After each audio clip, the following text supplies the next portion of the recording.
We are officially live. Hello, everybody. We'll let everybody I kind think of funnel in here for a second, and Island. then we'll get started. Um, can I Good just stuff. copy this and share it that way? I have no idea how I have to share this so it shares properly. Furniture? Oh, that seems to work. Cool. Hi, Crystal. Good evening. Oh, Crystal's here. We like Crystal. Crystal's very nice. I need to start, Brad, I think I'm going to start insulting like random people. One of every 15 people I talk about is going to be an insult. Because I feel like Interesting. if you're nice to everybody like Mm. all the time, Mm-hmm. that it loses its meaning. So I feel like it would mean more if I say something nice to you, if I insult you once out of every 15 times. There is a strange logic to that. I think that's back scientifically. Yeah, I mean, yeah, again, yeah. Oh, looks like it's Labyrinthia is morning. here, and she sent me she's one of the people who sent me a poem. Good stuff. Hi, Labyrinthia. And it's also morning for Nobody from Anywhere. I love that name. Oh, Cool. we have All right. wildfires, so that's exciting. Mm-hmm. So All right. Well, we're coming if up. all of a sudden my screen goes white and Yeah. you hear screaming, it's the wildfire got me. Oh, okay. Hey, Wendy. Good to see you. So we're coming up. Just about 10 people joined so far. So, Stefan, if it's cool with you, I'll kick us off with the first poem, and then we'll just alternate like usual. That works for me. Okay. Perfect. All right. Sweet. All right. Well, we'll go ahead and get started here. Yeah. This is the third live poetry reading that Stefan and I have done. We're planning on doing these every month.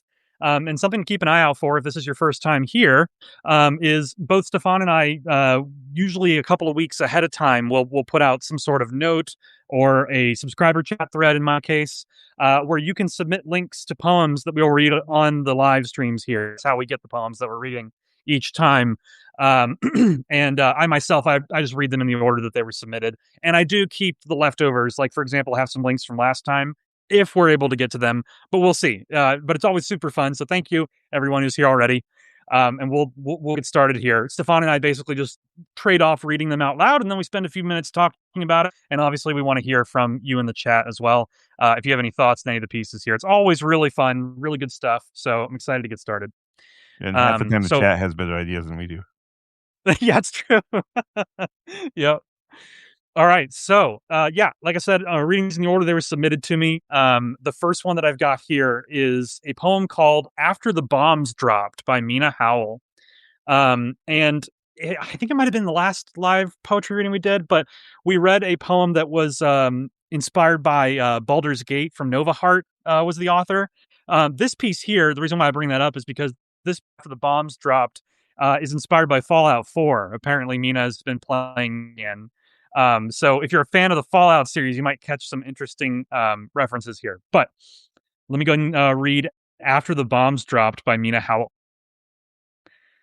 It seemed like mere seconds since the bombs dropped, but my neighbors are long gone, and the world I knew swapped with a new, horrid order where human kindness has stopped.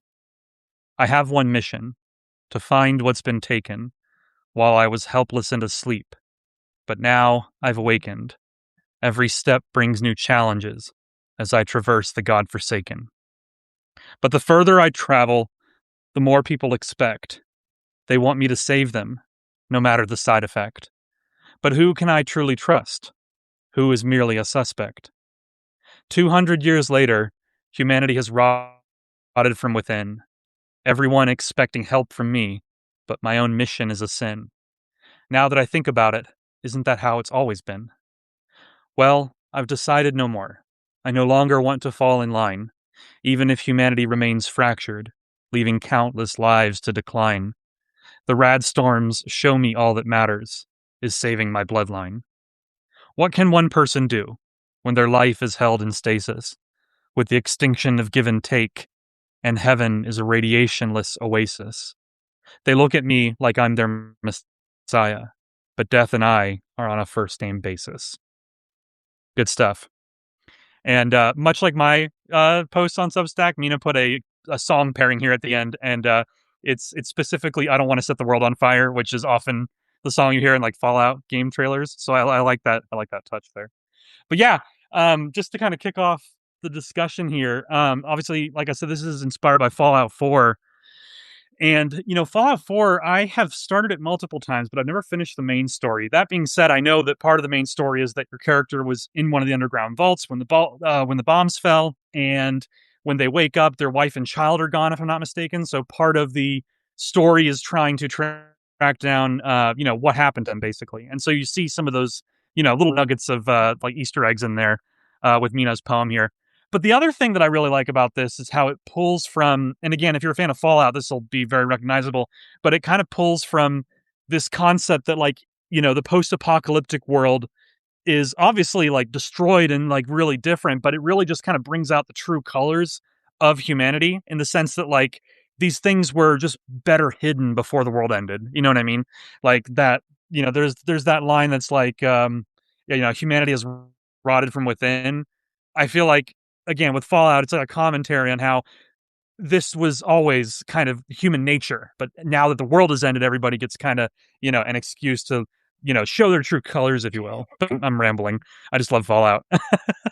But yeah, are you a Fallout fan, Stefan? Have you ever played those games? I have played the third one, and I've played New Vegas. I've never played the fourth one. Mm. Um, Yeah. But yes, I'm a Fallout fan. I just have never got around to playing the fourth one. I find it gets increasingly hard to find time to play a game like that. That's very, very true. Yeah. Yeah, it's true. But yeah, so now that I've finished yapping about this one here, did you have any thoughts at all on this first poem after the bombs I dropped? liked the radiationless heaven line. Mm-hmm. Maybe it's the jaded part of me, but I find the bar, that's a low bar. If your heaven is just, well, it didn't have radiation, so it's heaven. That's just a low bar. So I found it like darkly amusing. Mm-hmm. Otherwise, good grief, you'd think I'd smoke or something. Otherwise, yeah, it gave me Fallout vibes, and it would echo what you said about definitely had that. it. Mm-hmm. Yeah, absolutely. I also like the radiationless heaven / oasis rhyme there. And then, me, Stefan, I always like ever since I started reading poetry, I've End of always the poem, been Brady. End of the poem. End of the poem. That's fine. Every I time. really like the ending of poems. I like it when they leave you like they leave like an echo, right, on the ending. I really love when poetry does that. Yes, the Tainted Quill. We can probably start dropping links in the chat before we read them. Sure. Yeah. If Brady's okay with that. Yeah, totally fine. What I was going to say too, Tainted Quill, is that something that Stefan and I do is we post the recording of these streams shortly thereafter. And in that post, I will have a link, or excuse me, links to all the poems. We include those in the recording. And perfect. Thank you, Edward, for dropping that in Look there. at that. The chat is on the ball here. Appreciate that. Yeah, and I guess you can just copy and paste it out of the chat. That should work, right? Yeah, cool. Okay. Yeah, no, that's great. We can put the links in the chat, like I said, and when I post the recording of this, we'll have links to everything too. I'm a big proponent of making sure everybody gets credit and views on their work. So, all right, awesome, Sure. awesome, great start with that one. So what do you have to read first, Stefan? I have. Oh, I'll post this. I'll post the link in the chat so I don't forget. Haha. Smart. This is from Leela Cave Park. Okay. I'm gonna pronounce her name right for this time. And she has beautiful hand-drawn artwork that she did herself on this. Ooh, nice. I'm gonna open the link actually since we have it in the chat. That's perfect. So some little extra credit from Leela. I love. There's another poet, Namita Kaul, who I'm sure many of you recognize, who also has original art paired with the poems, and I love that. That's like my favorite thing in the world. Yeah. Fair So enough. good. I can see that. I do like original art. Anything that Yeah. makes you stand out from the masses of Substack people. Mm-hmm. Mm-hmm. Yep. There's so much Substack. I am kind of amazed there's not a poetry category on Substack though. It seems to be everywhere, and Yeah. there's just Yeah. nothing. Yeah. There's a Hopefully one fiction day. one. Fiction seems smaller. Mm. Seems like there's half as much fiction, but there's a fiction. So I don't know.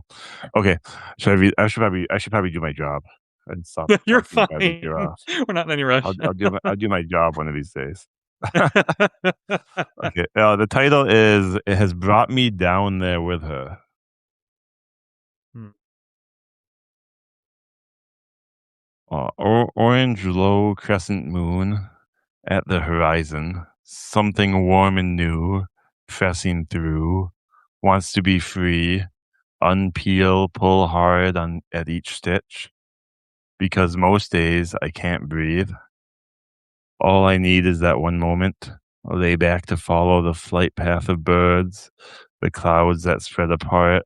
Sky blue brings bitter tears through my eyes, each image lidded with fear. When it only makes sense at night, the world falls to its knees. Stop asking shit of me. I breathe. But it still takes too much energy. Shouldn't take effort to be me. Unlearn lies, deconstruct the phony personality, laugh with the kid who is scared to get angry, dive in, our bodies slammed into the dirt. I gasp. It hurts, rocks flying, grass ripped, staining knees. You could have been anything. Can it be okay, late bloomer? Can I put back the pieces they moved around? Deep purple, black and blue, ocean waves, alive and rushing, counting the stars, and you're beside me. The moon pulls the tide, brings it all back in place. A soft kiss across my face, where it dips into the horizon. It has brought me down there with her. Mm. Um, and I think that I'm expected to give my thoughts first. Yeah. Yeah. Go ahead. Mm-hmm. Oh boy.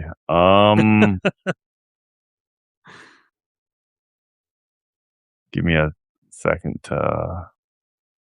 You're fine. Something I noticed that I wanted to share with the chat here is at the bottom of that page too. It looks like you can buy art prints of the piece that's featured in the image up top.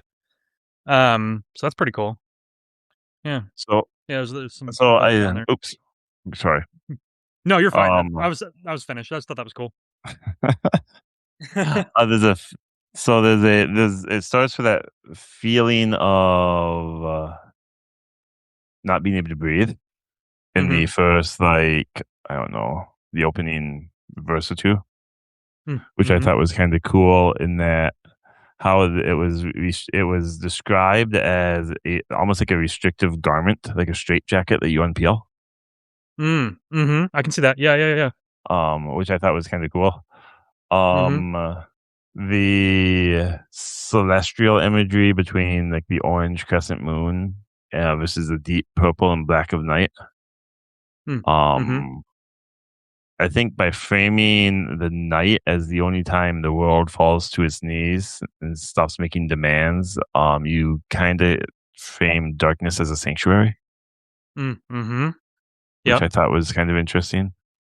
Yep. And then the final thing, because I know Bradley likes the end. I know I like that's how this endings. works.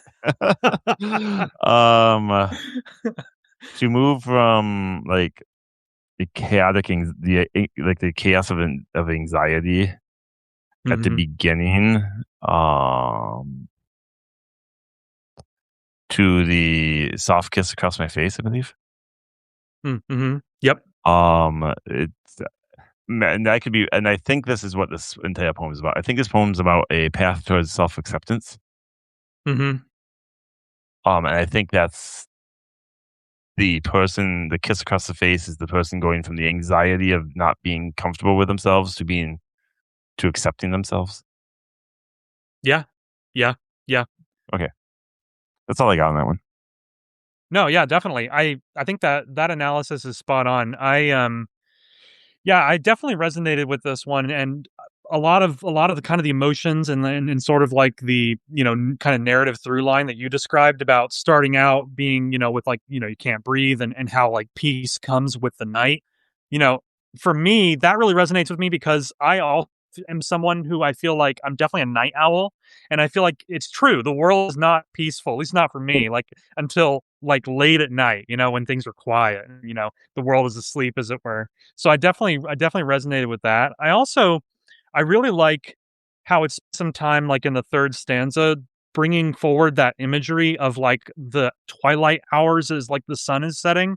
Like there are a few things in the world that are more beautiful than a sunset like that. And in the right kind of environment that's also like so peaceful, And so I love how that's kind of used to transition into the back half of the poem there. Now, one question I had for you, Stefan, and I'm curious if anybody in the chat has any thoughts on this. It's the ending.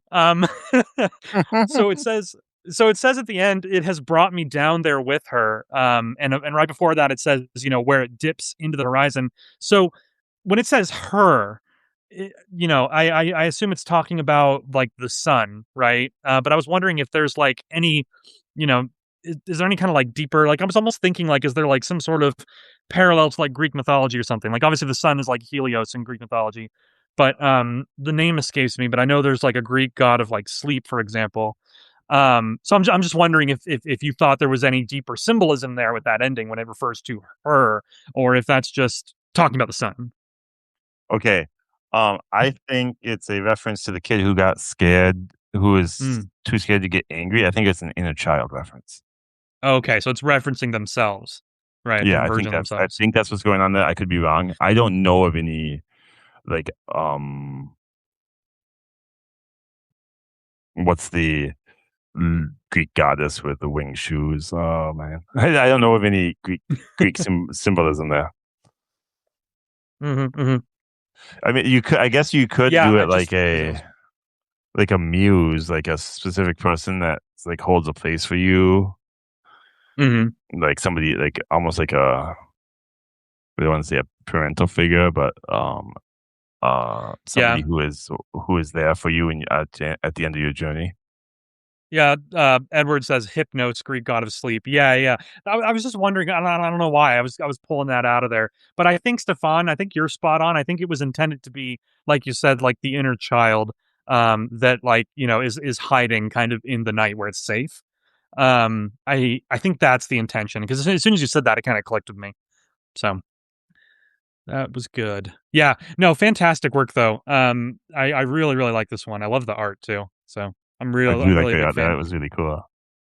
Yeah, the art's really good. It also the actual post has voiceover as well, which I'm someone who narrates a lot of my work, so I love it when other authors do the same. So that is good stuff. Really good stuff. All right. So let me grab the link to the next one for the chat here before I read it. Dun, dun. It's got all those fun little UTM link things on the end. Sorry. I need to get like clean links. But okay. So the next poem that I've got here is from Hazel Allen, is entitled Cottonwood. Cottonwood, one word. When the moon beams high, poignant across the crimson red sky, I am moved by sun's slow descent, urged to find the cottonwood grove and remember your name. How does one pay respects to a face that holds little to remember? When you passed long before my coming of age, tempered by truth and sombred by the flame. But as the stars sparkle above, entrenched along the midnight horizon, I am moved by the sun's disappearance, its soul no longer carrying the weight of a mind burned by time. Only the wish to know your name and the lives your heart once touched, affected forever by your roots, poised to plant your legacy in a new field, readied for the cottonwood to breathe once more to which your story will be reborn. Wow. Okay. Whew, that was good. There's definitely a lot of emotion in there. I really like Hazel's poetry for that reason. Like they always have really strong imagery, which I think was definitely an aspect of this one. And then also there's always like this, you can feel like this emotional foundation with their work, like where it feels like it comes from a place of maybe personal experience, or just maybe just again, like really understanding the emotion that they're trying to convey with the poem. And so I got that here. I got exactly what I wanted from one of Hazel's poems. It's interesting how in the first stanza we again have a sunset, like twilight hours kind of reference here, and that wasn't planned, obviously. um but I like that. I feel like I mean, last time we had something last time we similar had too. a whole bunch of weird references between poems, Yeah. didn't we? Yeah, there was, like, these weird, like, little coincidences between each poems, like a through line that nobody was aware of prior to reading them. Um, but yeah, so diving a little deeper with this one, I feel like the emotion here is, like, obviously missing somebody. It's got, like, that longing, and like I said, there's, like, a depth to it. Like, when you're reading this, you can feel kind of the heartache, in the word choice. Um, you know, and there's just so many memorable lines. Like, for example, how does one pay respects to a face that holds little to remember? Um, I just love that phrasing there. And then it says, when you passed long before my coming of age. So it seems like someone that they've heard about but maybe didn't know, or they maybe didn't interact with them, were I think it's gone. about me. Like, that's interesting. Yeah. Um, yeah, and then again, me and my endings, but I like the ending. I like the last stanza. I like the last stanza because I feel like poetry, obviously, you want to make a good first impression, as with anything that you publish. But I feel like with poems, and again, this might just be me. Uh-oh. Bradley has I'm decided always to expect. you were freezing and cutting out, so I think you're good now. Oh, okay. Is it good now? Okay. Mhm. I was just gonna say, I feel like poems should always kind of be leading somewhere, right? It should like leave you with like a takeaway, to kind of walk away with. And so I think that's why I like the ending so much. Anyway.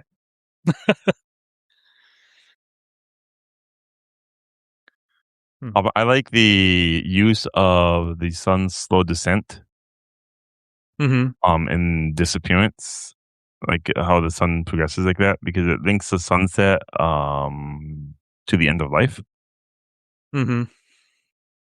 Yeah. which is like, I think there's a poem say "Weight of a mind burdened by time."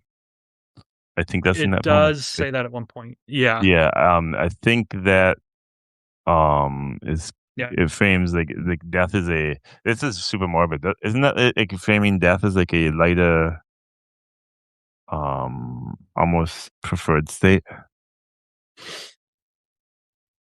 Yeah. Yeah. I hate to say that because it's really morbid, but I mean, yeah, but there is a connotation of death for sure with this poem. So I think that's a fair thing to say. I was also looking at the chat here. Kathy Derrickson says the twilight years, which I think that's a nice kind of metaphor here that it's pointing towards. You know. sure. And then because you like endings, I like the final stanza. Is Hmm. that move it from like because most of the poem seems like it's almost like mourning, Hmm. like mourning the passing of somebody or something. But the Yeah. final stanza seems to move it more towards like um uh an act of remembrance, like Hmm. more of a celebration or a stewardship of the from the where you go from like a passive observation to an active responsibility. Yeah. Yeah. Definitely. Um, eh, so I thought that was cool, and I wonder if you think the cottonwood breathing is referring to like ancestral healing. Mm-hmm. In Yeah, like I could see that. I hate to say like a Native American way, because that's kind of like the mythology I associate with ancestral healing. Hmm. I don't know if any Yeah. of that makes sense or if I'm just rambling. No, I think it does make sense, and I mean, it's also pretty directly referenced, I think, in the last stanza where it says, "Plant your legacy in a new field," and then at the end it says, Mhm. "Your story will be reborn." So I think you're spot on. I think it's like a cycle, kind of like rebirth sort of thing. Yeah. Yeah, Oh, yeah, yeah, I yeah. suppose. Mhm. Just ignore me, Bradley. I'm not having to be like I'm this just all taking night. what you're putting down and walking a little bit further. That's it. Yeah, you're reading the next line. Yeah, exactly. I'm not doing anything special. All right, cool. Great. Good stuff. All right. Well, we can keep moving right along if you want to pull up your next one. Oh, gosh. Sure. Let's do that. Let's do that. Let's do not that one because that one has. I'm gonna start restricting it. I won't read poems that aren't in dark mode because That's fair. I think that should be a rule. Yeah, I much prefer dark mode. Yeah. It doesn't wash But out my skin. I with dark mode, I still look like I've seen the sun this decade, mhm. and when light mode, I don't think I do. Mhm. Mhm. This one is by Sarah SMR, who is in the chat. Nice. Good stuff. Oh, okay, and it is titled "The Eyes of Depression." Mhm. I'm staring at eyes that are no longer yours. I see you now. You're dying inside.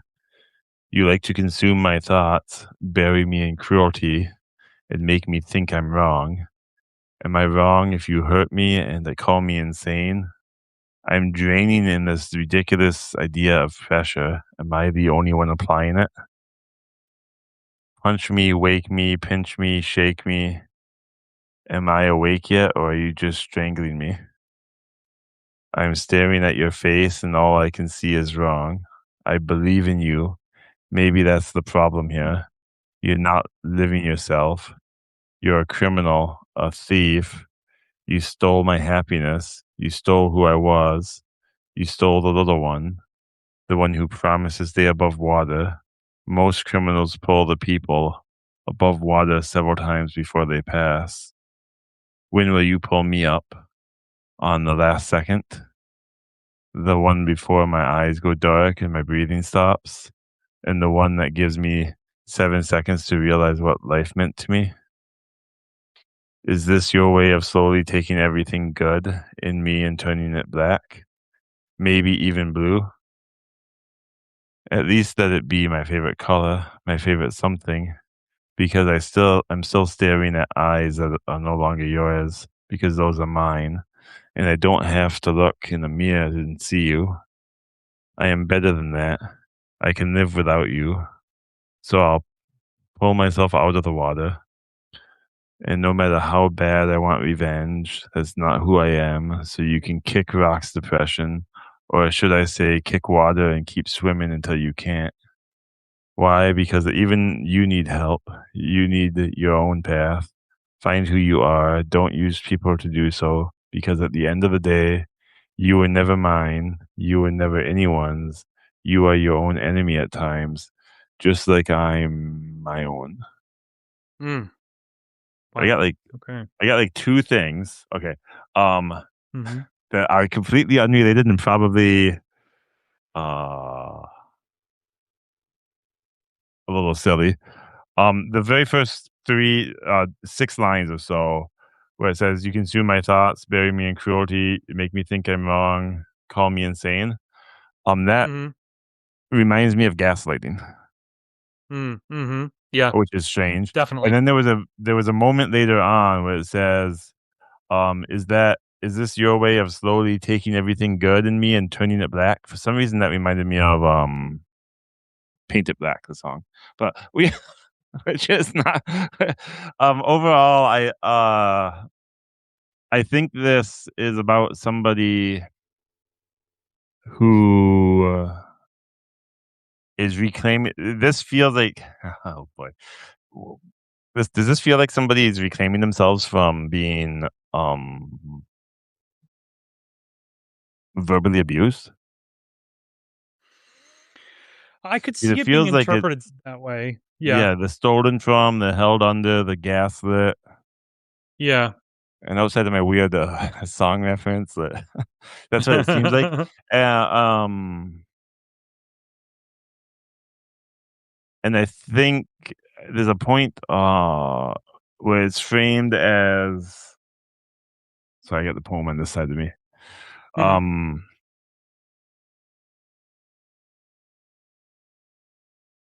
Where it feels like it's framed at the end as that this depression needs to be discarded. Like Mhm. it's something that you throw away. It's not something that you. It's almost like it's not worth your time. Just get rid of it. Does that Mhm. is Yeah. it like that kind of dismissiveness of it? Mhm. Mhm. Um. Mhm. Okay, that's what I got. Yeah, yeah. My my read on it is, and this again, like I think with any kind of poetry, it's more often than not, at least how I read poetry is I always try to relate it to like my own experiences, especially when it's something like this, like mental health kind of things that I have, been a big proponent of like mental health awareness. And obviously I've struggled with my own mental health, troubles in my life. And so what I like about this piece a lot is that it personifies depression as if it's like this actual presence or like an alternate version of you and you're like fighting for control, and I think the gaslighting was spot on too, because it's, let's assume for a second that depression is something that is like sentient, that lives inside your mind like a demon, if you will.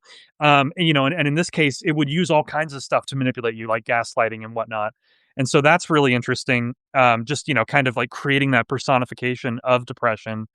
Um, and then, yeah, like I also the one line here about giving me 7 seconds to realize what life meant to me. That, of course, I understand that as a reference to like the idea that it's like when a person's dying, it's like you see your whole life. I think like in like 7 seconds is like, I mean I'm not like quoting science here or anything, but basically like that's something I've heard before, and so that feels like a reference to that, which is also interesting. But again, we're gonna come back to the ending because we gotta. But you were never mine. You were never anyone's. You are your own enemy at times, just like I am my own.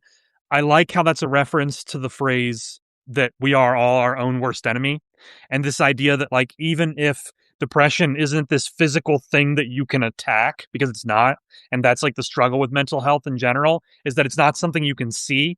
You know, um, I feel like this poem captures that frustration really well, and then also this reference that it's like you are your own enemy just like I am my own. It's again a reference to like this is something that is a part of me. I wish it wasn't. But if I'm not careful, I'll end up attacking myself because we can all be our own worst enemy at times. I Um do so if Sarah is in the chat, and she was moments ago, I do want to know if the reference to the song "Paint It Black" was intentional. That mm-hmm. song is Would about be good to know. depression. Yeah, it would be interesting to find out. If it was, that would But yeah, mean that was if it was, that would make me wonder if the poem here is about the loss of a loved one, the depression following the loss of a loved one. Because if I remember correctly, that's what that song was about. I might be mm-hmm. going too deep on the rabbit hole, Bradley.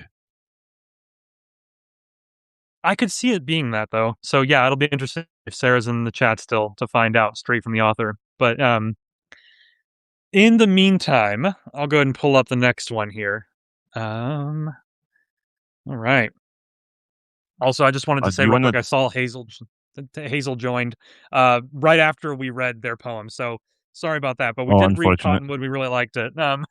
We did. If you want to just That'll take of a minute, course. I have to get up for just a second. Yeah, no worries. I'll be back in like I don't know, less than a minute. Sounds good. All right, well, he's gone here. I'll catch up with the chat.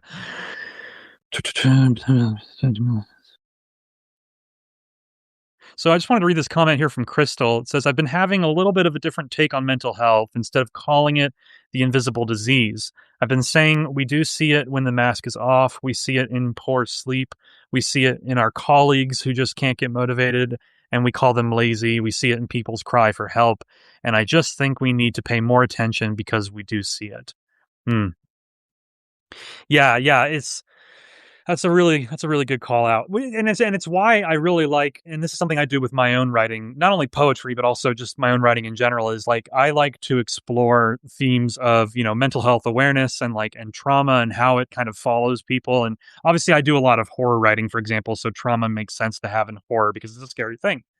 So I think just in general, you were spot on, Crystal. Pay more attention because it's not invisible in the sense that um, that it's not invisible in the sense that it's not real. It's invisible in the sense that somebody who has emotional scars, for example, they don't have scars on their body that you can see. I think is kind of at least how I see it. Right? It's one of those things where it's like beneath the surface, if you will. It's not necessarily invisible, but regardless, something that you should pay attention to. So that's a great call out. And welcome back, Stefan.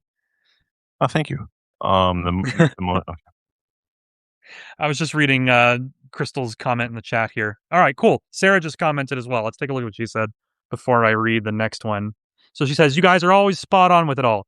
Thank you for taking the time to read it. Meant a lot to me, and I'm absolutely speechless. And no, I didn't think of the song when I wrote this. I wrote it from a lot of my own experience while actively going through it. I always write it all because I hope it helps someone. I can see how the song is something brought up, though. I don't like to call depression mine because depression isn't yours. It's not something you ask for, and so on." Okay, great. No, that's okay. amazing. So the song was just me going crazy in my mind. The song was me being weird. You can call me out, Sarah. That's okay. You can tell me I'm wrong. I feel like sometimes I've had people ask me if certain things in my work are references to things, and I immediately see it. Like I'm like, oh yeah, I see how that makes sense. But that wasn't my intention when I wrote it, and I feel like there's definitely like a subconscious thing where writers will put stuff in there like that without realizing it, references to things and whatnot. But yeah, no, that's Yeah, that great. makes sense. I really like to what Sarah said here about how she doesn't like to call depression mine because depression isn't yours. It's not something you ask for. I definitely got that vibe from the poem here because, like I said, it personified depression. It I created feel like like this separate thing. I Good. feel like there's a mythology where sadness and depression is when someone swallows their own shadow. But I could have just Mm, jumped that and got confused. But if that was the case, then depression would be yours. Just to be true. like, I can see. How do I want to say this? I don't. I don't want to seem contrarian. Is the problem. Because I think. Never mind. I have nothing productive to say. No, for sure. But I see what you're getting at. As with anything, there's a lot of different ways to interpret it, and everybody's experience is different too. I think is fair to Yeah, say. I think. You know what I mean? Well, no, I think. I guess what I was trying to get at was depression might not. Depression isn't yours, but the battle is, kind of deal. Mm-hmm. Maybe That's a I good don't way of know. putting it. Yeah. Yeah. I don't know. I don't know what I was going to say. Now I feel like I've dug myself a hole, and sometimes it's just best if you just stop digging. No, it's all good. It's all good. But thank you to Sarah again for that backstory there regarding the poem. That was really really good. Okay, so next up, I totally didn't even realize this, but I have a poem from Demita Call, who I mentioned earlier with the art stuff. So that's another funny coincidence. But um, this is a poem that was actually written for day 8 of my Halls of Pandemonium challenge back in May. I don't have those prompts in front of me, but Namita did put it in the post. Shout out to Namita. So You want to put it day in the eight's chat? prompt. Yeah, let me pop the link into the chat. Thank you.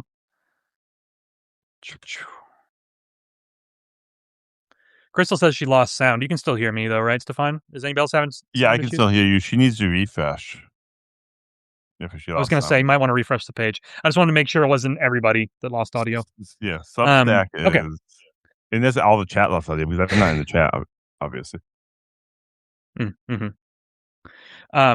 So just for a little background here, before I jump into this one. So the prompt from day 8 of my challenge back in May, was basically write a story or poem that combines elements from at least three genres. So just something fun to think about as I'm reading it. But the idea here was to combine multiple genres into one piece. Um, Also, yes, I put the link in the chat. At the bottom of the post, you'll see some art there from Namita, some watercolor art that is just awesome. Like I said, I love it when there's original art with the poems. Okay, so this is a piece called I See You by Namita Kaul.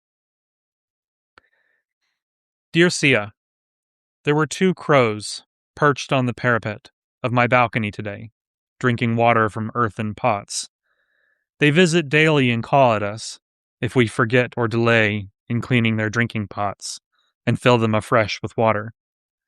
Any food we keep for them goes right into the pots, dipped in water to make it soft, palatable, edible, viable. They open some of my tiny pots in search of worms or cool earth. I'd never know. But today the calling was different. Not the teasing, chaotic sound I'm used to, but deliberate, with cadence, a rarity for this pair of trouble. One kept hopping to the left and the other to the extreme right, then both kept meeting in the middle, and this dance continued for a while. I was out of patience today, after a bad fight with Ray, and cramps were turning my body concave. Destruction, deliberate, devious disruption, I do not appreciate, especially when not of my making and uninvited appears. Poor creatures, unaware of my skills, vicious mind, vengeful instincts, kept at it, thinking I wasn't aware of what they did. 'Tis the tragedy of intelligent minds. They underestimate, forget that other great minds hide their shine, content till badgered, untimely awaken sleeping demons, rising to protect what's mine. We woke up today with a strange note delivered to Ray. It simply said, "What fights, retreats, and returns with please? What bothers you when at night you can't sleep? We are all alive, but only some of us are living. Does the lover bear the brunt or the spouse who is cheating? Strange things are happening in our neighborhood of late. But don't worry, those crows will not be bothered with any plants on your balcony. Neighborly love sure seems to be rampant in our little corner of the world. Thought will write to you in the same spirit, lest you worry that no one watches over you." Okay. There's a little note here at the end too. It says the entry for the day prompt. It's verse, epistle, epigram, and psychological thriller, three genres that were blended here. Okay, cool. So those are the three genres. Yeah. Okay. Wow. Yeah, lots of break apart here. Like I said, the art is really good. I felt some of the genre shifts. Without reading that note at the end, I don't know that I would have caught every single genre shift. Probably not without reading it again, if I'm being completely honest. But I definitely felt sort of. Let me see again that note at the end there. Yeah, the psychological thriller. I felt that. I felt that really strongly. I would say, like in the last third of the poem, that really came through. You could feel like a shift in tone where it was leaning into that a bit. I would have almost called it like psychological horror, but I think thriller works too. But there was a kind of an ominous tone that snuck its way in there. I So that actually was, thought it was like noir. yeah, yeah, it was interesting. It was really interesting. Um, so yeah, let's see. Yeah, it was the psychological thriller, and then it was verse, epistle, and epigram. Stefan, are you familiar with either of those terms? I'm not sure. I've heard verse, epistle, and then epigram. Those two are. I assume those are like poetic styles, but I'm not crazy experienced in Um, poetry on a technical so level. is a pistol like EPISTOL? LE, yeah, Okay. yeah. Yes, I believe the epistle part um isn't that is I believe that's the letter format. Hmm. I Because I think so. believe that Yeah. refers to a work written in the form of a document. Mm-hmm. I thought it was a Okay. narrative. So because what she labeled it? She labeled it epistle. Verse, epistle, epigram, and psychological thriller. Yeah, so that's what epistle was. And then what was the other one that you asked me about? Epigram. I was wondering if you knew what that was. Sounds like, again, maybe a reference to like a certain style or structure. And what's it used as? It's just used on its own as like one of the three genres, or I guess like three types that are included. Here, I'll just see if I can Google it real quick. Because is it epigram like a paradoxical statement as a paradox? Yes, actually, yeah. I Googled it. It says an epigram is a brief, clever, and memorable statement or a short satirical poem characterized by brevity and wit, and they typically feature paradoxical phrasing or a sharp, unexpected twist at the end, is what the summary says there. Okay, Well, interesting. I Well, got the like more you know. I got 1% of that definition. Hey, more than me. I was at 0. So, all right, cool. Yeah, yeah. So that's kind of the combination of things there. And again, I definitely felt like the shift in tone. Tainted Quill asked Prose okay. Uh, I hope so. Um, like I said, it got pretty dark there at the end. I would like to think that Namita would say the crows are okay, though. Yeah, probably. Yeah, So I found. Oh, are you done? Are you good? yeah, yeah. You That's my sounded like you were, analysis. Yeah. but I didn't want to. I would have guessed there was some kind of gothic genre in there. Mm, Because I took the crows as a fairly deeply gothic symbolism. hmm Because you often see birds, especially birds, the crows and ravens, used as omens in gothic literature.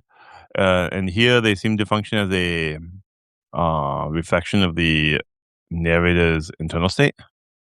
hmm And by projecting traits onto the birds, the narrator, I believe, is, as you do when you project, is putting their own pent up aggression onto the birds. Yeah. And then, I believe the crows dance at one point. Yeah. Yep. Um, I and like, oh, do they? I feel like that has meaning like the external forces at play.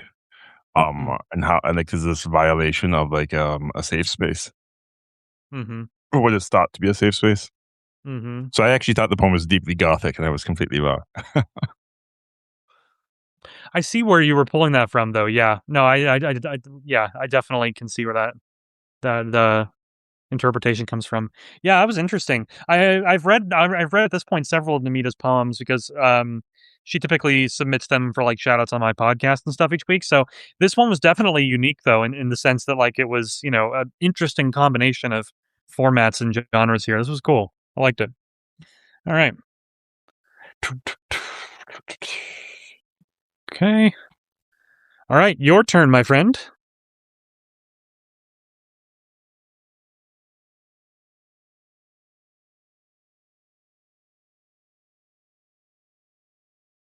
Okay, I got one from Night Lure. Uh-oh. I'm gonna have to go find it. I copied the wrong link. Oh no. No, no, indeed. Maybe I don't have one from Night Lure. Okay, I don't have one from Night Lure. I have a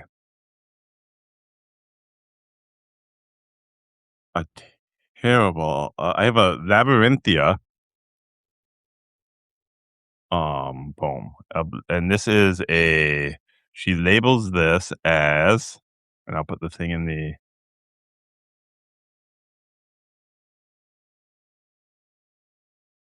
chat there. She labels this Nice. as a gothic ballad. Oh wow. Okay.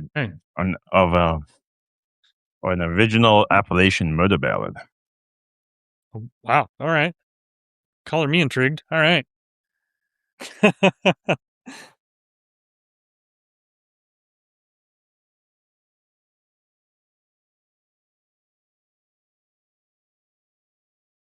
Let's hold up 1 second. Get that over here.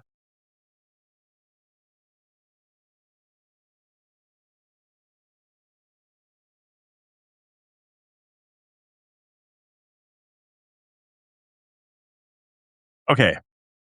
And I think she, by the looks of it, she has an audio for it too.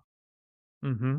And Yep. then, as Labyrinthia always has, she has crazy, disgusting, and horrifying art. That's quite the image, yeah.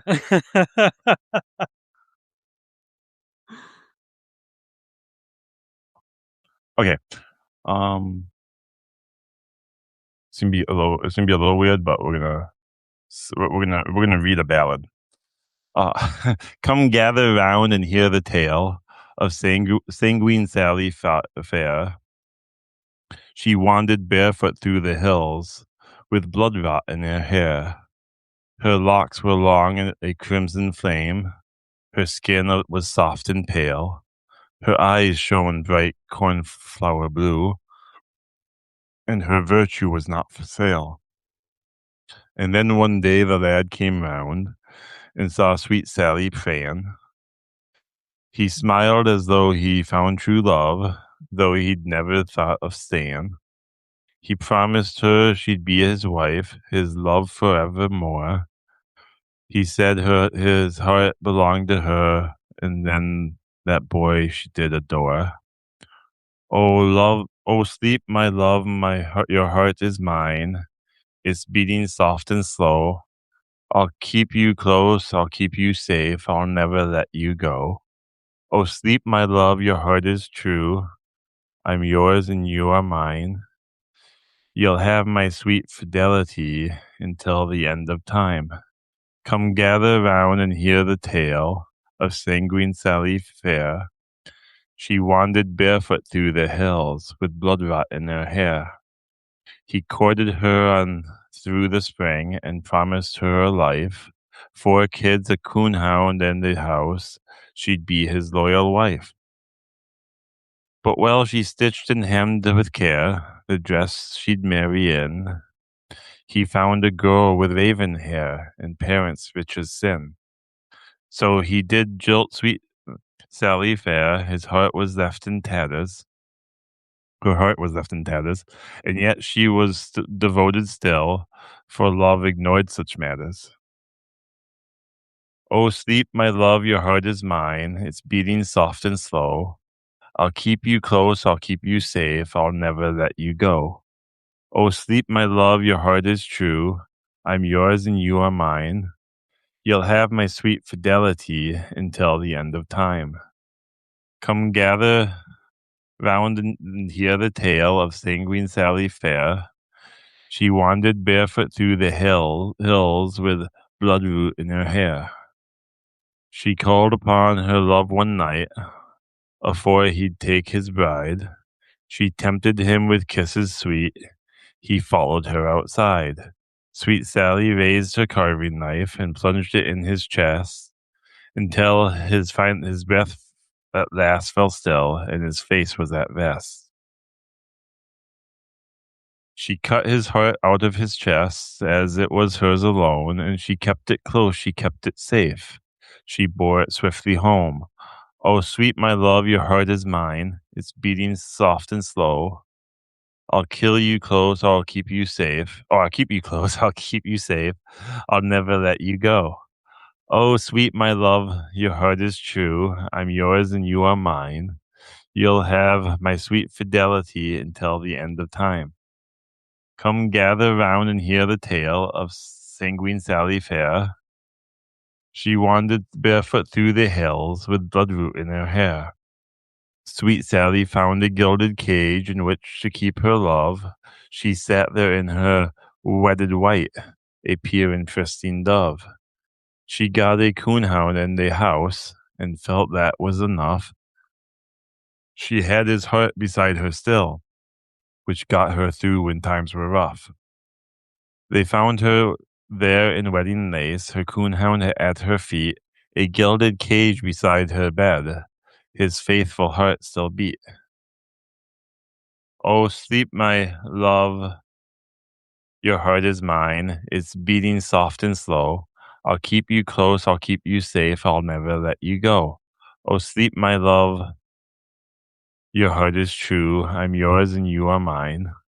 You'll have my sweet fidelity until the end of time. Hmm. Uh, so, I find narrative poems. Bradley, Hmm. I think it would be really cool, and I'm going to put you on the spot here, if you'd sing that for us as a ballad. Oh man, I don't even know what the melody would sound like. No, normally I'd be happy to, but other than the rhythm, I have no idea what notes to apply to it. I am curious though what the audio sounds like since it looks like there was something created there. Um, but yeah, I mean the rhythm of it as a ballad was really good. I feel like it, as with any ballad, but I feel like it captured that rhythm really well. And then I'm curious, like I'm not sure how familiar you are with like Appalachian lore and stuff like that, but it definitely felt like that kind of folklore cautionary tale type of tone to it. Like I like that like dark sort of legend behind it, the way that it felt. Um, yeah, I think so. I like the Bloodroot. Hmm. I thought the Bloodroot was kind of cool. Um, uh, and I like the phrase "gilded cage." Hmm. Um, I think that's. I picture her keeping his heart in the cage, but I don't think it actually mentions that. Um, I like the isn't the rhyme structure is rhyme unrhyme rhyme unrhyme like every other rhyme line rhymes, but not Yeah. every line rhymes. Hmm. Does that make sense? I don't know if I'm saying it. Yeah. Yeah. Second and fourth line of each stanza rhymes. I like how literal the chorus is. Hmm. By the end, the "I'll keep you close, I'll keep you safe" is a very literal way to describe what's happening. Which Yeah. Yeah. Yeah. I Yeah. find amusing. Yeah, and if it it also mentions that the heart was still beating. I thought it was really, haunting, like, that little detail. That was very creepy to think about. Yeah, that was fairly creepy. Yeah. It says,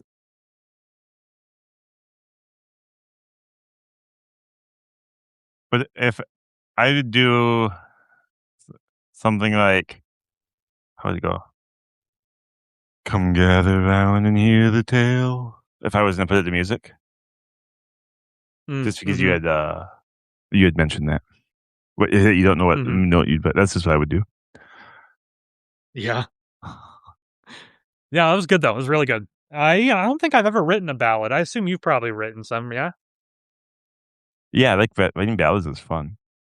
Yeah, I don't think I've ever written If you've one. never wrote a ballad and sang it, it's I don't a great think so, time. no.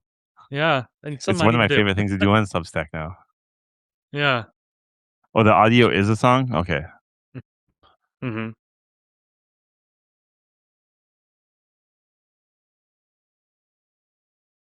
I always We liked, should have a link in there, yeah, for people. oh, I didn't put a link in? I can do a link. I always No, like when you do we when do. You people put it oh, in. okay. I always like when people put sing-songy, almost nursery rhyme, structure and rhythm into horror, Mhm. Yep, because it creates a cognitive dissonance. Because yep. if I'm reading something in that structure with that, rhyme scheme, I'm expecting, like, Dr. Seuss, my Little Rubber Ducky, not, Mhm. I'm gonna cut out your heart because you love somebody else. Mhm, mhm.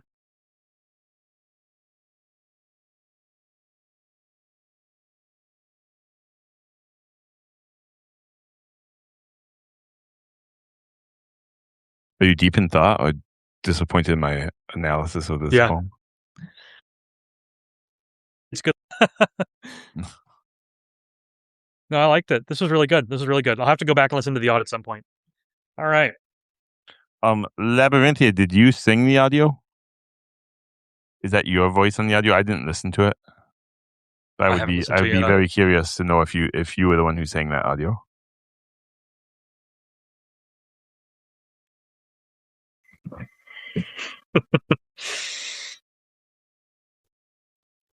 I like to put things in as nice as possible. Tainted Quill.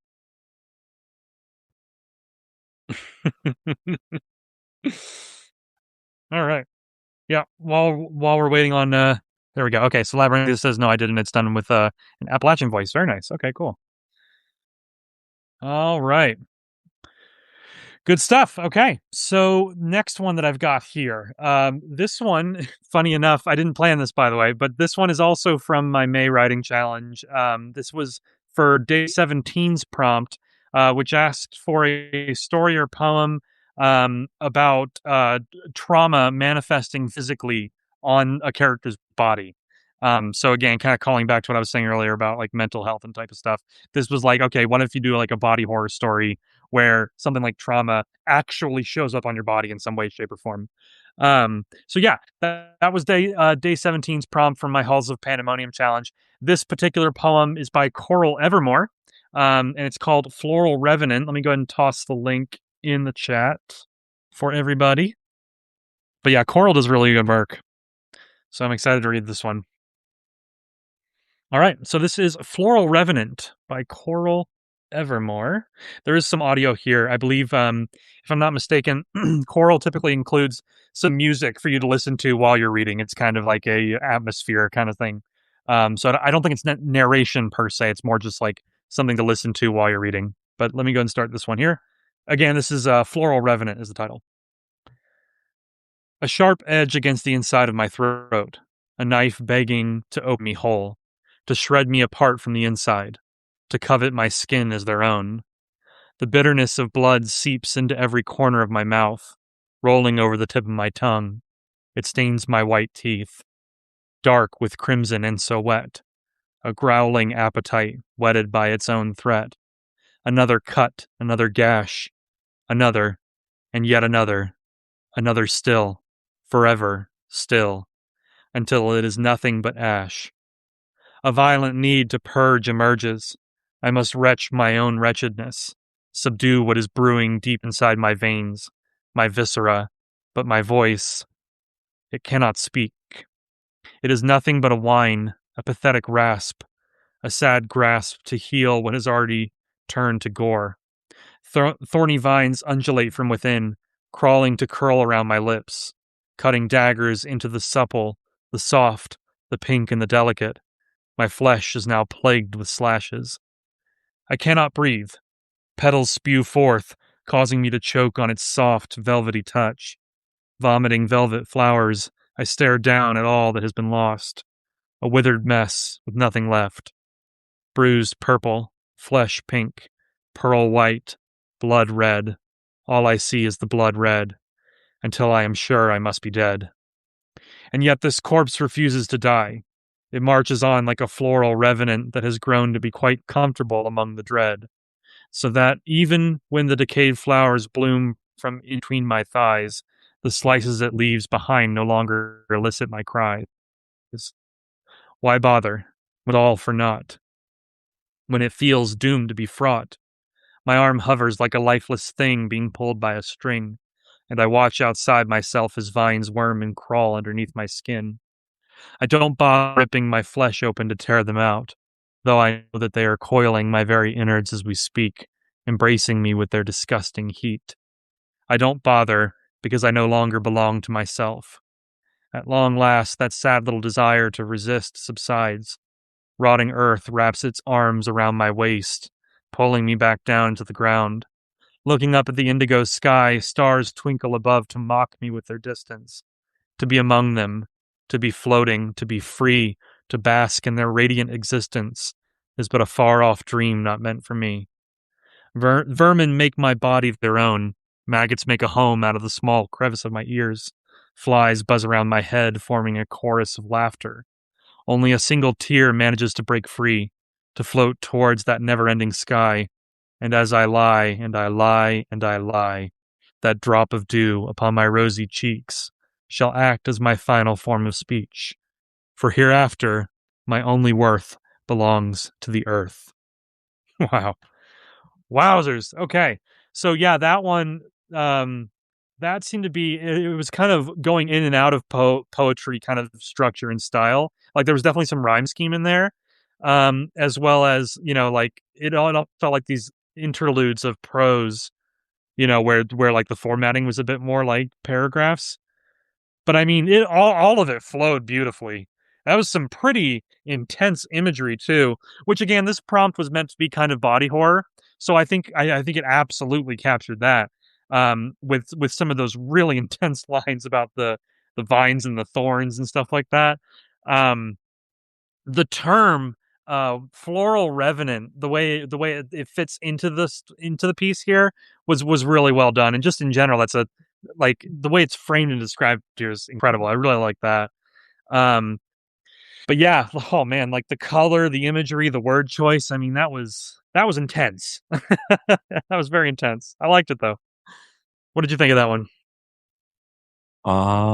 Yeah, I would have the It was same pretty reaction wild. as you had for the most part. I like the Flora Revenant line. I like the Velvet Flowers. Hmm. Um, Yeah. I like the there's a I like the like corruption of beauty part, and then I thought there was like a interesting that the it was towards the end where there's a single tear, right? Yeah. Hmm. Yeah. I thought that was an interesting. Uh, to me, that almost felt like a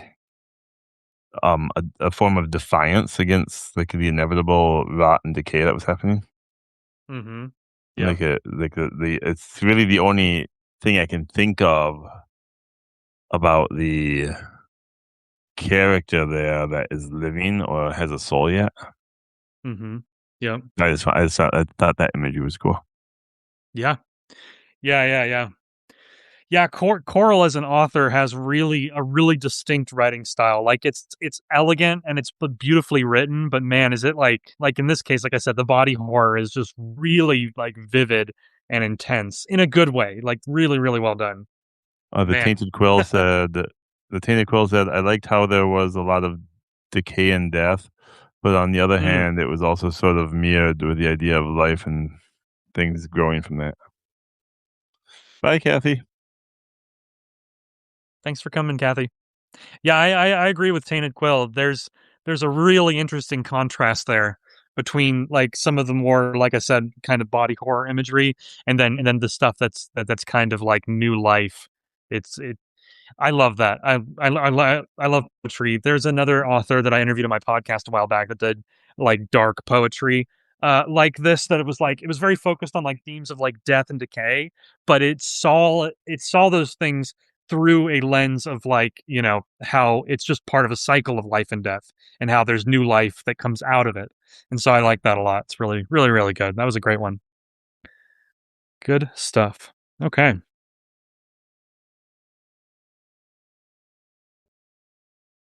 I have one by the Hawaiian cat herder named Elias Shepherd Morrow, uh, called. And I hate to think I'm gonna have to try to read his writing on here, but we're gonna give it a go. I don't know if you've ever engaged with this author, but I believe I have. Yeah. he likes to not spell words correctly on purpose, and Oh it's wow. so stupid random that is with apostrophes. That's funny. And I'll put this link in the chat. There are some good ones here, Tainted Quill. If you haven't seen all these, God, I hope that's the right thing. I'm not linking him to something random. And this is called Where the Bee Knelt, and it has a beautiful picture of a flower with a bee on it. Uh, I put the link in the chat for people. Thank you. Yep, I'm gonna pull it up as well. The field was loud with easy sweetness. Lavender opened her lavish purple gowns. Clover laid out her open tables. Sunflowers lifted their gold bowels, wide to every wing. But he passed them by as ordinary. Gardenia kept her offering hidden beneath her ivory snowfolds. No landing, no invitation, just fragrance, traveling farther than her petals dared. So he chose her, or she chose him. He entered slow, velvet-footed, past petal, fragrant, humid, hollow, soft filament, golden anther, quiet Yeah. stigma, each tender part revealed beneath a breath of pollen. He could have gathered plenty without labor, but plenty weren't what called him. He came from the bloom, then asked him to be gentle. Interesting. I don't know if you opened that and tried to and looked at Yeah. Yeah. I like what the tainted quill said. The bee's knees. That's good. Yeah, the bee's knees was cute. Yeah. Do you want to go first, or do you want me to? I can jump in here real quick. I mean, as always with the poetry we read, it's really cool how like much variety there is. Like I would not have been able to guess that we would get a poem like this tonight. You know what I mean? But I really enjoyed it. Yeah, it's interesting because I see what you said about how like the word choice and kind of the, I guess the right term would be like the dialect of it, where like words are kind of like shortened, or like you said, there's like apostrophes in there. Like it's just like Yeah, he takes liberty with the way he takes liberty with his spelling. yeah, but it's good. It's interesting. It helps the poem feel distinct. And then just this whole idea that it's almost like an intimate story of like the relationship between bees and like flowers and like pollination and stuff like that. I Very interesting. I've never actually seen anything quite like it. There was like a softness to the poem that I really liked. Like it felt very gentle. Yeah, yeah, I mean, it was, again, I wasn't expecting this, but I'm happy that it exists. I like it. It's cool.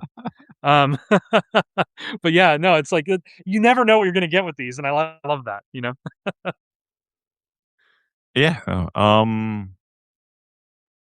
I thought, and full disclosure, I had read this once before. And then so I had this is not my first time reading it, so I have an advantage on poor Bradley here. Fair. I think this is like the message here is like gentleness is, hi Brian Patrick, like gentleness is like a currency all its own. Like being being gentle is like this. I don't want to say it like it's a virtue, but that's kind of how it feels. That's where the poem's central message is to be gentle in how you approach things. The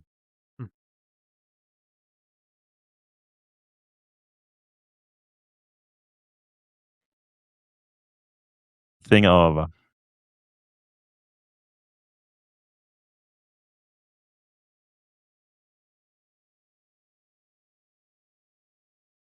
separate from the outcome. It like reminds me of like a Rugrats would have been on TV, and he'd have been lecturing to me about how it's not just about how much money you make. It's about what you make, what you like whether or not you put forth the effort. Like you can put forth the effort and make it like skate by on your effort, or you can put in real effort, and even if you don't get recognition for it, it's worth something. I don't know. That's kind of the message I got from it. Got it. Got it. Got it. Yeah. Yeah. No, that makes sense. Yeah. Yeah. I think I would have been able to, reach a similar conclusion, if I had more time between reading it and You know, talking about it. But that makes sense. Yeah. yeah, I feel bad that I was given a poem I had read before, but I felt I should read it. No, no, it was good. It was good. I'm glad we did. Yeah. No, I liked it a lot. Okay.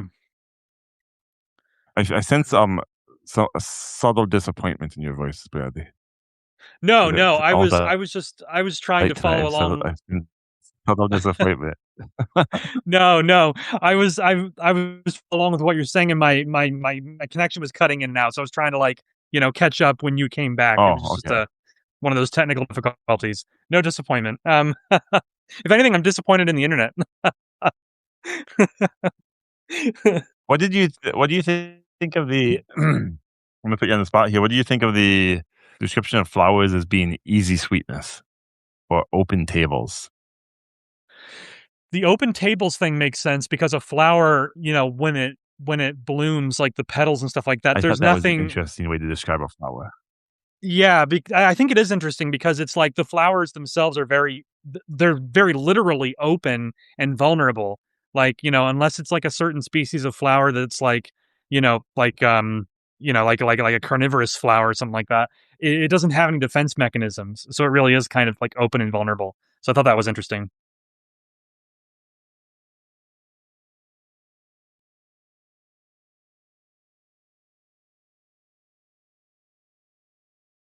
In the bee,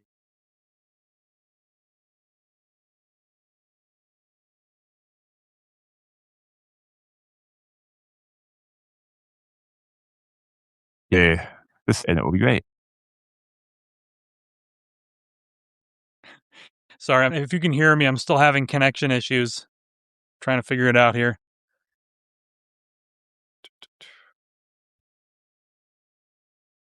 Oh, Bradley's coming. If he comes,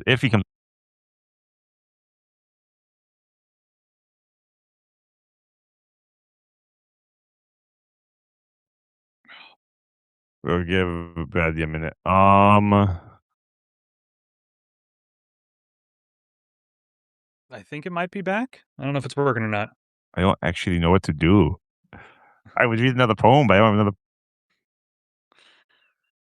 poem. No, I'm here struggling.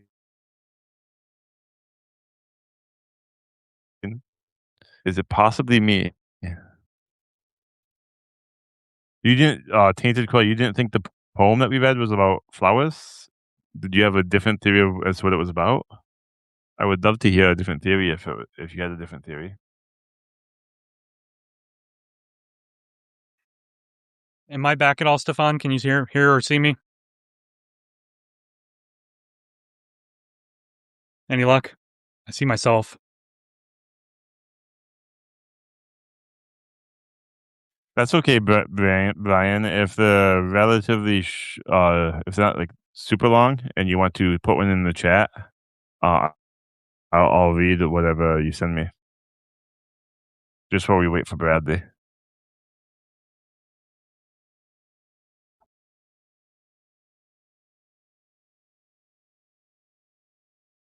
You see yourself in them, yeah? Well, that's fair. Good grief. I don't, Yeah, I was gonna say, am I back? you're back in the stream. Are you suggesting I refresh, Bradley? Can you Yeah, hear if you can me? hear me, Okay, Stefan, try refreshing on your side. you see, Let's see if that works. Sorry for the technical difficulties. They always show up at the worst time.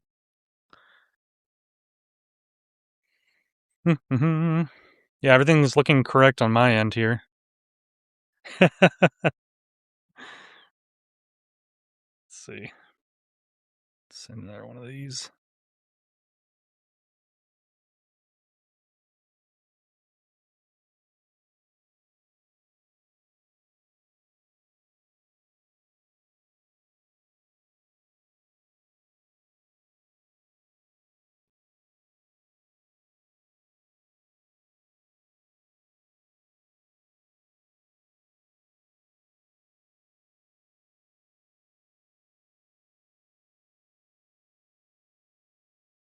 All We're right, how about back, now? Brad.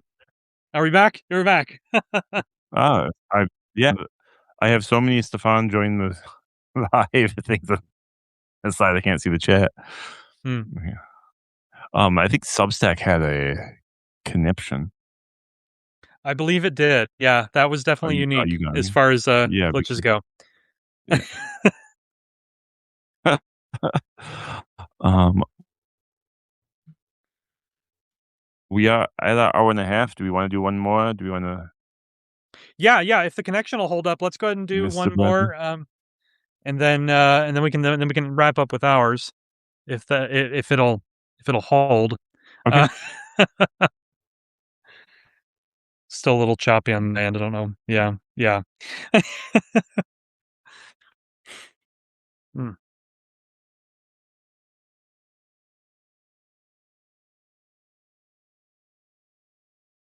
All right. For the future, that bypasses Substack on our end, so at least we'd be able to hear each other. It wouldn't fix the choppiness for the chat, but it would fix the choppiness between us two. If that's something we're interested in next time, Bradley. I heard the second half of that. I didn't hear the first part, but we can talk about it separately. Oh, I have. Yeah. Okay. Cool. Yeah, sorry. It's still cutting in and out. Not your fault. All right. Okay, well, assuming my audio is still coming through, okay. You I sound buttery smooth. Good, good. Glad to hear it. Um, all right, sweet. So, what I have next up here is a poem from T. Etheredge. And if I'm not mistaken, this is the first in a new series of I want to say he said it was horror and romance was the combo. But in any case, let's go ahead and dive in and see what we got here. So the title of the poem is Necromance, but it's the formatting is makes it look like neck romance, so it's kind of a play on words. Here I'm going to put Did you it put in it in the the chat? yeah, I Oh, just put it in there. Yep. Cool. All right. So this is called Necromance, a poem of romantic horror by David T. Etheredge, and this is part the first, coupling of the dark. Necromancers too they were, enshrouded by a pallid pall, entombed in cryptic ossuary, incanting rituals nocturnal. The first was famed for murders three, a babe, a bride, a palsied crone. Their blood he fed tenebrous trees and strung viscera for the crows. Abracadaver he was known, his true name lost in madness past. Malfic now his mind had grown, maimed malignant in his flesh. The second's deeds were done by dark, unseen by prying eyes she prayed. 1,000 lovers she seduced, 1,000 husks her passions flayed. Hocus corpus left their lips, as life she sucked from smitten souls, enraptured by her flawless form, ensorcelled by her ghostly gaze. In sepulchre they met one eve, while harvesting the grisly dead. He had no life on which to, she had no carcass to corrupt. Eldritch appetites they shared, ghoulish needs and ghastly might, partners in grotesquerie, had found their soulmate on this night. Their tale is rife with gore and grime, compelled am I to full confess. If you endure till end of rhyme, your heart shall suffer in your breast. And it promises part two is coming soon. That was crazy. That was really, really cool word choice there, and definitely a challenge for me to pronounce some of those words. Those are words I haven't said in a very long time in a lot of cases. But no, that was cool. That was cool.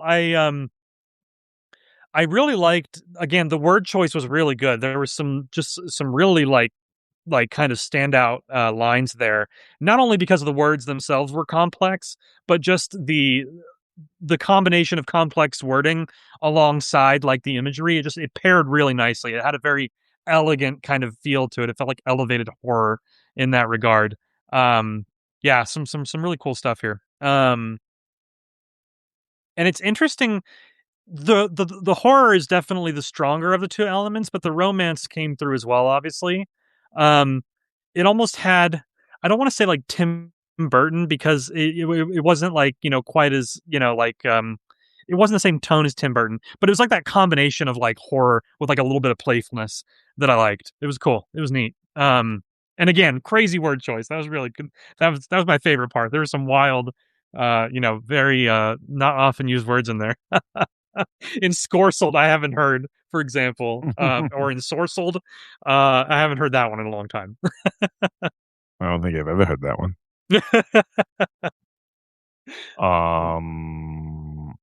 I like the alliteration. The use of alliteration. You don't see that very often, and I think it's really cool in poetry to use alliteration. Yeah. I feel like there's a dark irony here. I feel that too. Yeah. Where they say, I think they said, he had no life on which to feed, she had no carcass to corrupt. That's right. Yep. I think that's where it becomes. I think that's the romance part, right? Is that the core of the romance? Yep. So I think because it's like you have two predators. I believe both the he and she in here are vampires, and then so you have like these two predators, and they each in their own unique way they can no longer satisfy their hunger. Like they ran out of ability to satisfy the hunger. Yeah. And now they have found like this common ground with each other where they truly understand each other's appetites. Essentially, I thought the romance part was amusing because it's like, it is. I understand you because we're both hungry. We can't eat, essentially. Right. Yeah, and I really like in the second to last stanza, it's described as eldritch appetites they shared. I just like that line a lot. To what you were saying about their mutual hunger. Yeah. Yeah. So I thought it was cool. Some of the words like malefic and viscera and tenebrous. Yeah. Well, just cool words. Yeah, and honestly, the alliteration, like you said, really, really good. Like tenebrous trees, no carcass to corrupt, ghostly gaze, flawless form, smitten. So a lot of alliteration. Yeah, but it was good. Yeah, I'd like to see more alliteration in poetry. That works really well. I do too. I just like to see more alliteration. I'm just an alliteration guy. Yeah, it very much rolls off the tongue. I like it. Cool. Good stuff. All right. Well, do you have another one that you want to read before we switch to ours? I don't have another one. Okay. I am out. Well, if you want, then we can transition into ours. Okay. That's fine. Yeah. Here, I'm gonna. Do you want to send me yours via DM, or do you just want to put it in the chat and I'll copy it from there? That they have it too. Yeah, I'm just gonna drop in the chat here. I just put it in. If you want to just grab it that way, it might be the simplest route. Oh, I'm nervous. What kind of tongue twister you gave me this time? I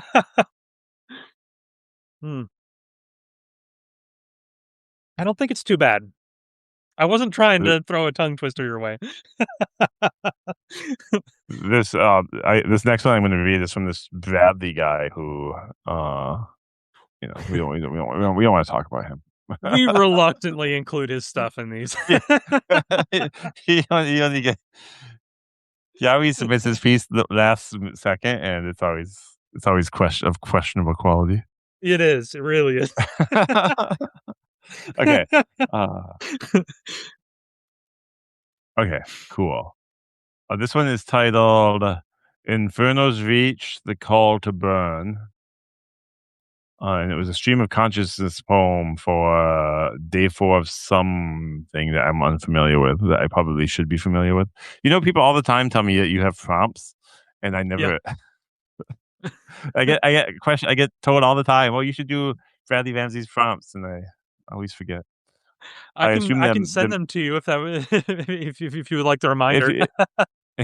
If you do, I'll be more likely to pick one up. Is the Madness and Mayhem? Do you want to give us context on that?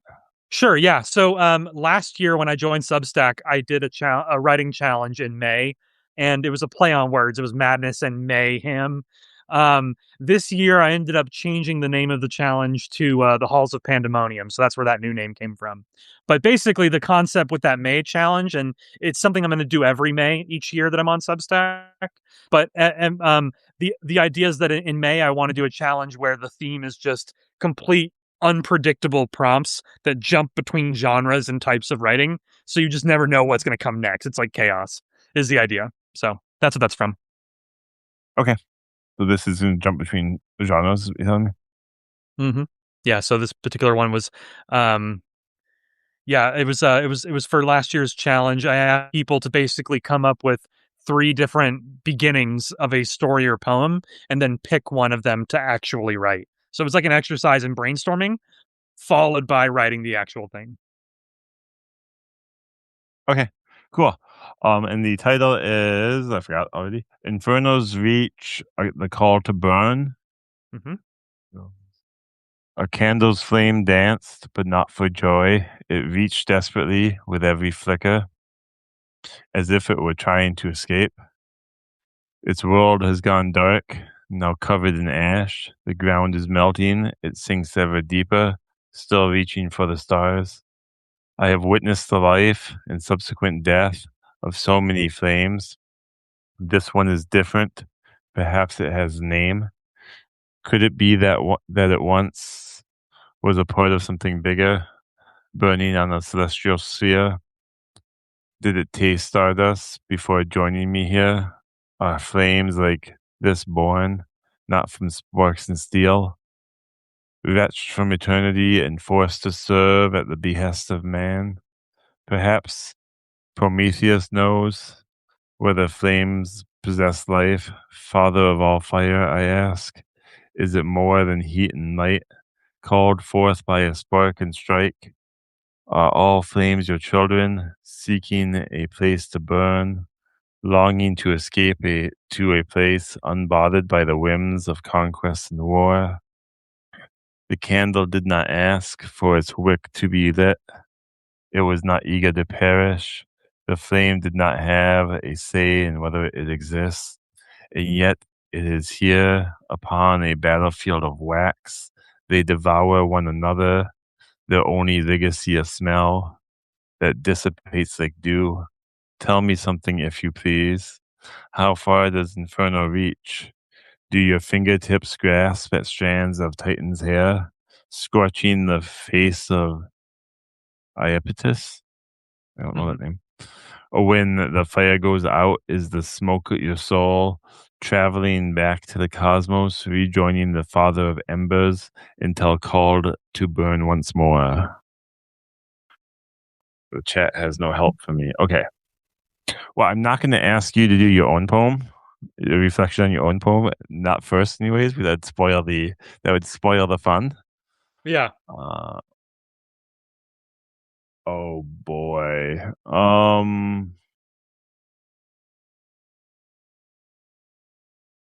Keep in mind, it was a stream of consciousness. I will share my thoughts after you share yours. Like you said, I want to hear your thoughts, but I'll explain a bit more. Okay, so it's to me it is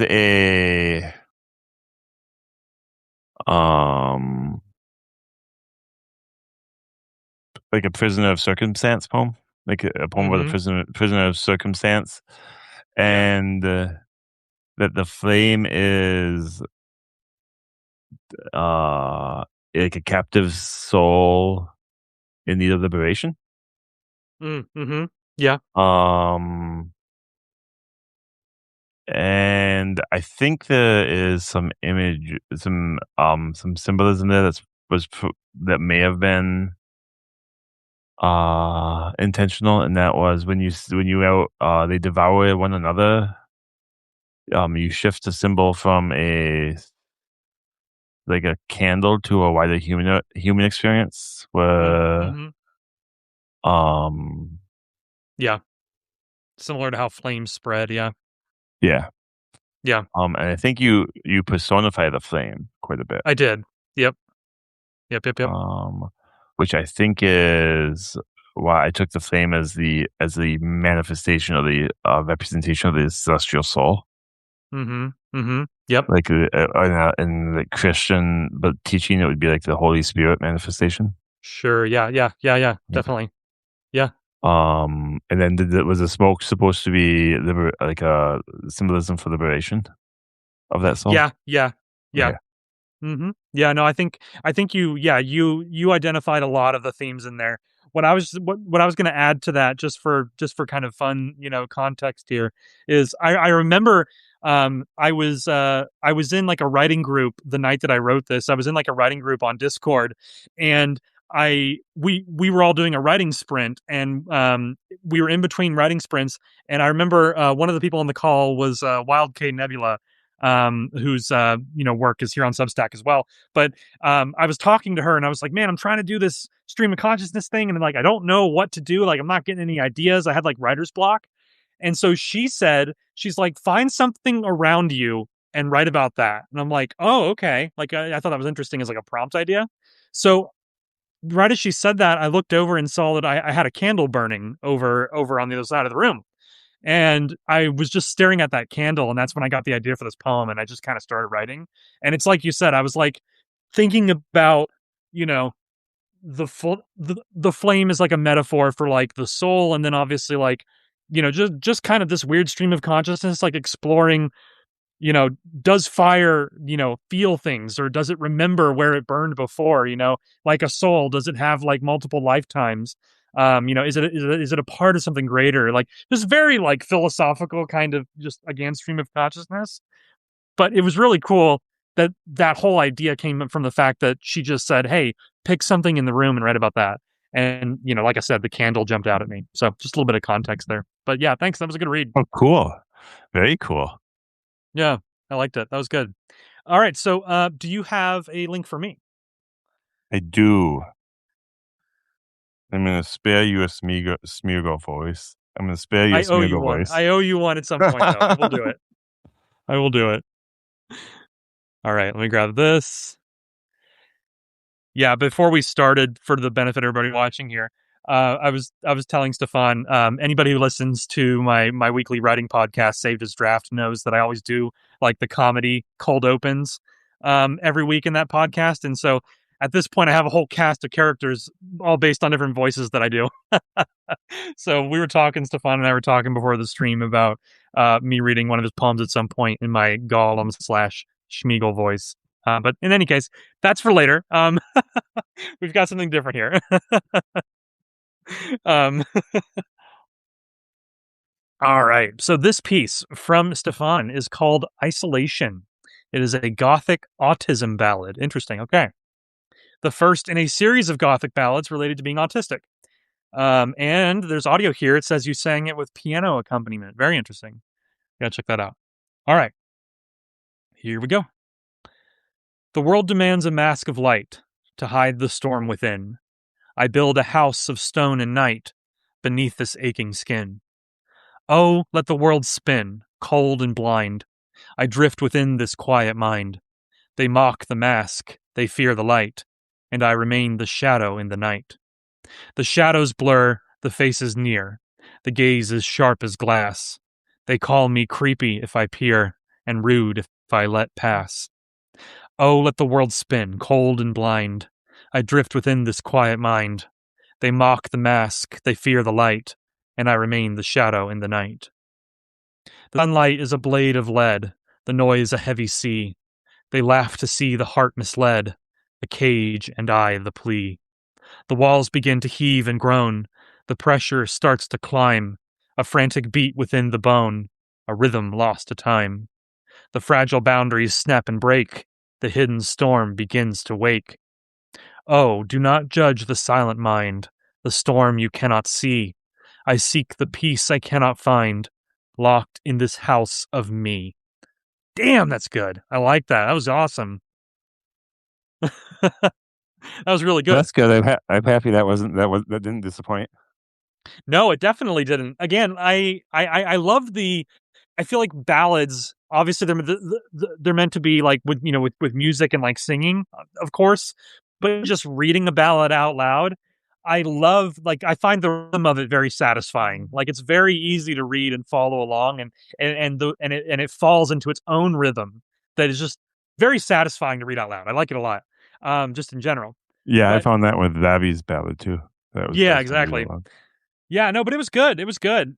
I really appreciate how a lot of poems, and this one, of course, as well, really did a great job tonight of calling out different, like, kind of aspects of mental health and just kind of like, mental, like, themes in general. I just feel like the poems tonight, several of them fell into that category, and I feel like they all did a really great job, yours included.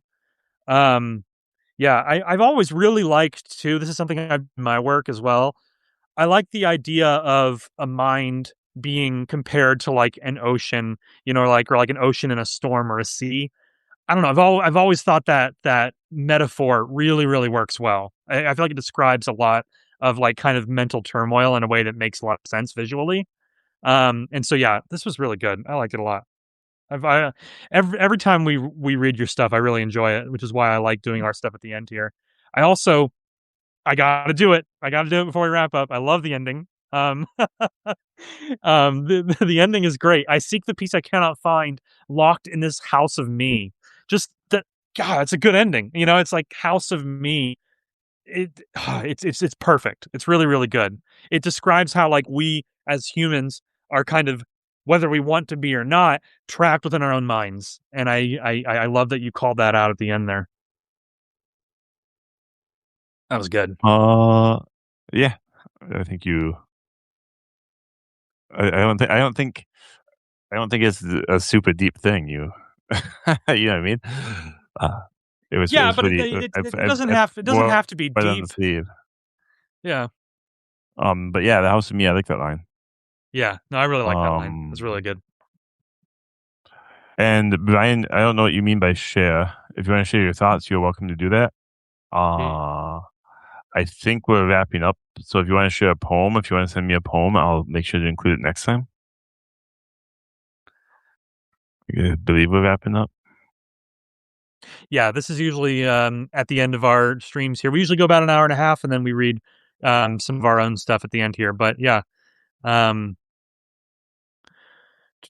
yeah, Hazel brings up a good point: writer intent versus reader interpretation. Yeah, I think people can interpret things a lot of ways. I'm pretty yeah, sure the literal mean of like house of me line is going to differ from person to person. Like Bradley articulated a interpretation of that, which to me is interesting. I don't know that it's the interpretation that everyone would interpret. that's fair. Yeah, yeah, yeah. That's the beauty of poetry, though. I love it when there's room to interpret it in different ways. Yeah, because you could interpret it as being locked behind a mask socially, Mm-hmm. if because you're masking all the time. So Yeah. that's why you could interpret it that way if you were. I won't comment on when it was supposed to be. I'm gonna leave it mysterious. Yeah, but I No, mean, yeah, yeah, I feel like I feel like the final stanza in general is just a really nice summary of the themes that we read about up until that point. Like, don't judge the silent mind, the storm you cannot see. Like, I love that. You know what I mean? I feel like that's a very concise way of describing a lot of what has been said up until that point. So it's a good conclusion. You know what I mean? Like, I like the way it ends. I like I really like the rhythm of those two lines together. Mm-hmm. Mm-hmm. Because it goes, um, what is it? It goes unstressed, unstressed, unstressed, unstressed, stressed and stuff. So I just like how it flows off my tongue when I say it. Mm-hmm. Mm-hmm. Okay. All right, everybody. Well, yeah, we are at time here. As always, I still had a few left, including some poems from last month. So I'll find a way to work those poems in, next time around. Obviously, we want to take more submissions, but want to try to find a way to, kind of, make sure that everybody gets featured who submits. It's just a matter of time is the issue. I don't think we're ever gonna if we ever keep like run out, that'd be terrible. Yeah, that's true. I don't think we're ever going to though. Yeah, No, so I don't think we ever I get to still have a everybody. backlog. Yeah, I still have a backlog here. Oh, you might I have think to. Like, I don't know how you do it. You're just doing it by who submits first gets read first. So yeah, you I do it was in going order in of the order that submission. it was received. Yeah, is how I was doing it. Yeah, and If then we if I start get getting to too many, we might have to start doing it by like read time or something. yeah, or just maybe a random selection or something. We'll figure it out as Or we go. random selection. Yeah. Yeah, Thank you so much, Bradley, for joining yeah, me for a lovely time. yeah. No, Uh, it was always Stefan. Thank you again for suggesting this. I love doing these with you. And yeah, we'll shoot for around this time next month. Still do these Sounds every great. month. And 2 weeks from today, I believe Bradley's going to come sing with me. I'm gonna try. Yes, I was telling Stefan I've got family visiting, but I'm gonna check the calendar. Regardless, I will do that at some point with you. I promise. I'm gonna um peer pressure him into singing Britney Spears with me. Beautiful. I love it. Okay. Is there anything else, Bradley? Anything else in your mind? Anything else you wanna? No, I think I'm good for now. Any Yeah, no, any any other any other wisdom you wanna share with us? wisdom to share. No, I mean, like I said, I'm definitely gonna keep all these links, and we'll figure out, next month, try to, see if I can work. I think what I might do next month is start with a couple of the ones left over from the past couple, like move those up to the top and then get into new submissions. Might try that, but regardless, this is You always super fun. So, Yeah, we could always it feels so bad if we always start with the prior week's overflow, mm-hmm.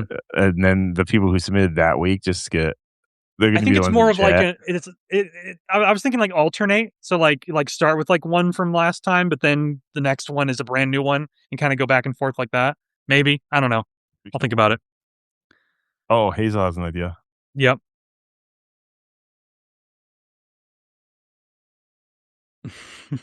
I don't know, I'm not privy to Hazel's idea. We'll give it a second. I'm curious what Hazel suggests. But The longer it takes, the more the anticipation builds. right. Use a spin the wheel thingy because it would create a visual interactive element. Oh, that's interesting. Yeah. Oh, you do have a share the screen thing button on below. If you had a Hmm. spin the wheel thing on your thing, you could I think isn't there a website where you can make one? I think so. Yeah. I've seen people use like custom ones before. Yeah. Seems like a lot of work to have to put all the poems on a spin the wheel thing. Yeah.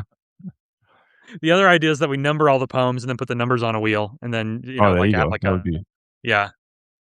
Yeah, we'd yeah, have to yeah. do and we might wanna do this anyways, where we do a shared spreadsheet via Google Drive, Yeah, and we then we probably just have should. Yeah. we just have a collective list. Yeah. Yep.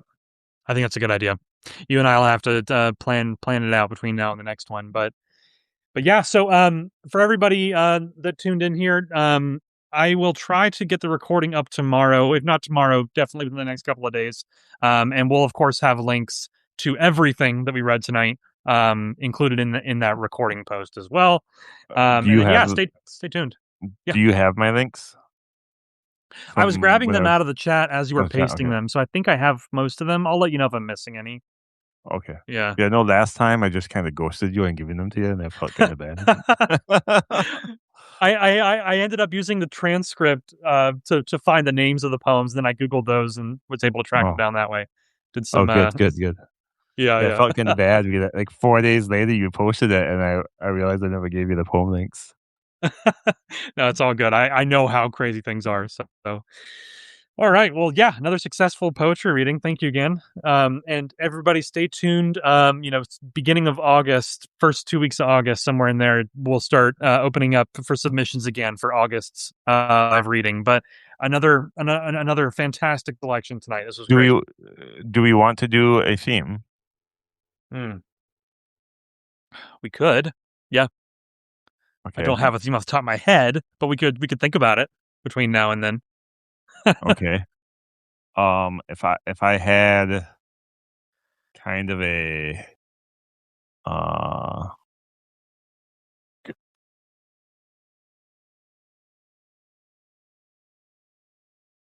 Oh, sorry. If I had a theme, would you Mhm. want to hear it now, or do you want to hear it in private? Let's keep everybody in suspense. Okay. Tell me off the stream. Yeah. Yeah. I'll And then I'll we'll announce I'll it. I'll DM you a potential theme sometime in the next hour or two. Sometime Okay. tonight. Sounds good. All right. Okay. I'll keep an eye out for it. Okay. Awesome. Thanks again, everybody. It was great. Thank you again for submitting all your amazing poems. This is always super fun. And we'll see you next month. Yeah. Thank you, everybody, for coming. Have a good one. You too.